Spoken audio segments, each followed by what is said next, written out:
Je n'ai découvert la vérité sur mon mari que la nuit de mes noces. Après le départ des invités, une fois les festivités calmées et les tambours silencieux, je me suis retrouvé seul avec lui, porte close.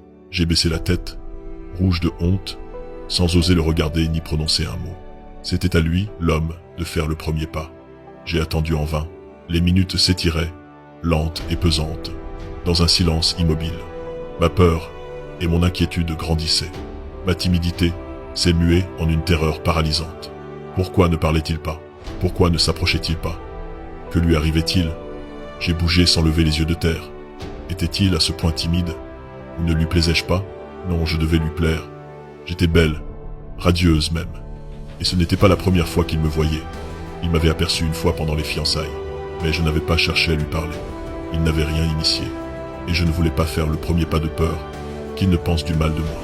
Ma mère elle-même m'avait dit, les hommes préfèrent les femmes réservées et détestent les effrontées bavardes. J'ai récité intérieurement le vers du trône pour chasser Satan, mais lui non plus ne parlait pas. Était-il muet? Impossible. Mon père m'avait assuré qu'il s'exprimait avec une éloquence rare, et mon frère m'avait raconté combien sa parole était douce, et ses histoires captivantes. Alors, que se passait-il? Peut-être n'était-il même pas dans la pièce avec moi. J'ai levé la tête brusquement, et nos regards se sont croisés. J'ai vite baissé les yeux, mais il ne me regardait pas, j'en étais sûr. Dans ce bref instant, je l'avais compris. J'ai levé les yeux lentement, abasourdi. Il ne semblait même pas sentir ma présence. Il fixait le plafond, l'air soucieux, perdu dans ses pensées. Soudain, il a bougé, attirant mon regard. Il a consulté sa montre puis s'est mis à se ronger nerveusement les ongles. Ma stupéfaction a cédé la place à une tristesse teintée d'amertume.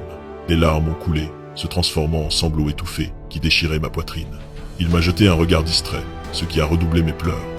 Il s'est approché lentement et se tenant près de moi, a dit d'une voix que je lui entendais pour la première fois. « Pourquoi pleures-tu » J'ai haussé les épaules, désemparé, mes larmes inondant mon visage. Il continua en disant « Écoute, fille de Abdallah Saleh Rached, tu es divorcée. » Mes larmes se sont arrêtées net tandis que je le regardais, bouche bée de stupeur. Est-ce qu'il plaisante? Est-ce qu'il joue la comédie? Se moque-t-il de moi? Où est la vérité? Où est la réalité au milieu de ce chaos? Suis-je en train de rêver ou est-ce juste un cauchemar?